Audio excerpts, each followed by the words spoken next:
Hi guys, and welcome to today's tutorial where we'll be learning how to make these savanna or desert trees that usually pop up in drier part of your map.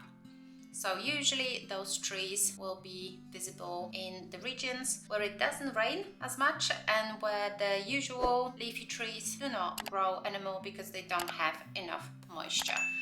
And as you can see, the main thing that represent those trees is a very wide but narrow tree top, tree crown, and considerably shorter trunk. Now there are some variances to that, but overall when you have a look at the shape of it, it's a wide but narrow tree crown and then thin trunk and quite short considering. So we head to Procreate and we're going to choose canvas 1000 by 1000 pixels. We'll choose Inking Studio Pen and I am going to choose 6% size because that gives us enough of a variety but thick enough line. We're choosing black, so either go to disk and double tap close to it or just drag to the very bottom. And on layer 1 we will try to sketch our tree. As we were talking previously, the crown of the tree is quite squat and then the trunk is thin. As you can see on those photos, the tree trunk also splits towards the top of it. So we'll try to represent it in a very easy way of like adding a few lines that are going from that trunk.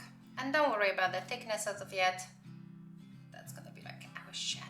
Now with the sketch done, we're going to add layer 2 and reduce the opacity on the first one. On the new layer, layer 2, we will outline that tree in a bit more details. So just a very loose wave to it, like so. And then the tree trunk does not necessarily have to go to the very top. I will start outlining the branches first.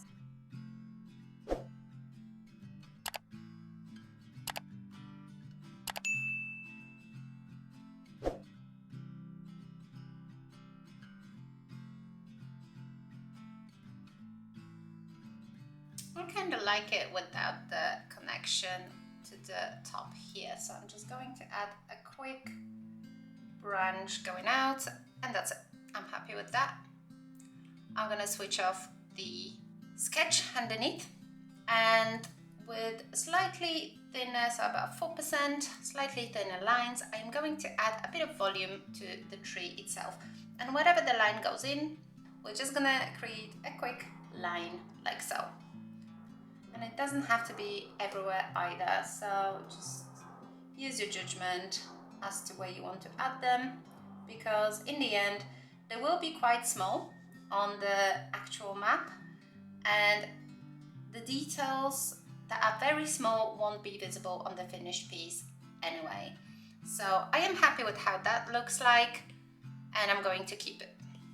Now I'm changing the background to show you what I'm doing, because when we invert the colors of this layer, it will all go white. Now have a look whether you're happy, whether you don't have any blank spots on your shadow of the tree or anywhere that you don't want to have any gaps.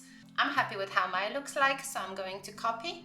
If you do want to make any changes at this stage, feel free to do so before you press copy on this one. So copy. And I have a lot of outline trees, so I've created my own group, but to add another one, you can just copy any existing stamp brush that you have. For this purpose, if you don't have any stamp brushes created already, you can use spray paints, and the bottom one, Drip, has a very good settings to it, so you can just slide left, duplicate that, and you have your Drip copy created over here. Click on that again, go to shape, edit, import, and then paste, because we've already copied that canvas. Here you go, that's your brush, press done, and that shape will change to the shape of your tree. Now we don't have to change anything because it is a stamp brush, so you're just going to be stamping it like so on the map. Let me create a new layer so we can test it. and change it to about 14 size. Here you go, that's your finished brush. Those brushes usually do not appear very often on the map. We rarely have a cluster of those trees showing. It is mainly used to show the areas where the vegetation is scarce, to show the areas that are drier on your map where there are no lush forests with leafy trees, but there are still some of the trees around. So you wouldn't create a very busy patch with those trees alone. That's it. I hope you enjoyed this quick tutorial of how to make savanna trees.